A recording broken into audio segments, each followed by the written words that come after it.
ಇದು ನಿನ್ನೆ ಹಾಕಿರೋ ಪಾರ್ಟ್ 2 ಕಂಟಿನ್ಯೂಷನ್ ವ್ಲಾಗ್ ಆಗಿರುತ್ತೆ. ಆದ್ರೆ ಇದು ನೆಕ್ಸ್ಟ್ ಡೇ ವ್ಲಾಗು.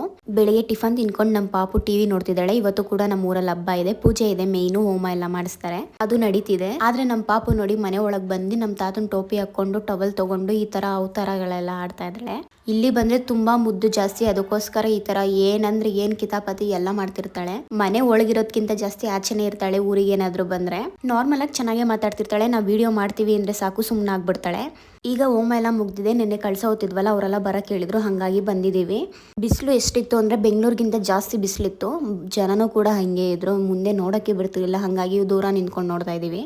ಬನ್ನಿ ಮರ ಕಡಿಯೋದಿತ್ತು, ಹಂಗಾಗಿ ಇಷ್ಟೊಂದು ಜನ ಇದ್ದಾರೆ. ಅದಲ್ದಲೆ ಇವಾಗ ದೇವ್ರನ್ನ ದರ್ಶನ ಮಾಡಿಸ್ತಾರೆ, ಕಣ್ಣು ಓಪನ್ ಮಾಡ್ತಾರೆ, ಅದಕ್ಕೋಸ್ಕರ ಇಷ್ಟೊಂದು ಜನ ಮುತ್ಕೊಬಿಟ್ಟಿದ್ದಾರೆ ಮುಂದೆ. ಇವತ್ತು ಕೂಡ 1000 ಮೆಂಬರ್ಸ್ಗೆ ಊಟ ಮಾಡಿಸಿದ್ರು, ಹಂಗಾಗಿ ಸ್ಪೆಷಲ್ ಊಟ ಇವತ್ತು ಚೆನ್ನಾಗಿತ್ತು. ಹೋಗಿ ಊಟ ಮಾಡಿಕೊಂಡು ಸ್ವಲ್ಪ ಹೊತ್ತು ರೆಸ್ಟ್ ಮಾಡಿ ಕಾಫಿ ಕುಡ್ಕೊಂಡು ನಾವು ಇವಾಗ ಬೆಂಗಳೂರಿಗೆ ಹೋಗೋಣ ಅಂತ ಹೊರಟಿದ್ದೀವಿ. ಅದಲ್ದಲೆ ಇವಾಗ ನಮ್ಮ ಮನೆ ಹತ್ರ ನಿಂತ್ಕೊಂಡ್ರೆ ದೇವರು ಕಾಣಿಸುತ್ತೆ, ಆ ಥರ ಮಾಡಿದ್ದಾರೆ ಈ ಸತಿ. ನಮ್ಮ ಪಾಪು ಬಸ್ಸಲ್ಲೂ ಕಿತಾಪತಿ. ಇವತ್ತಿನ ದಿನ ಇಷ್ಟ, ಎಲ್ರಿಗೂ ಓಕೆ ಬಾಯ್.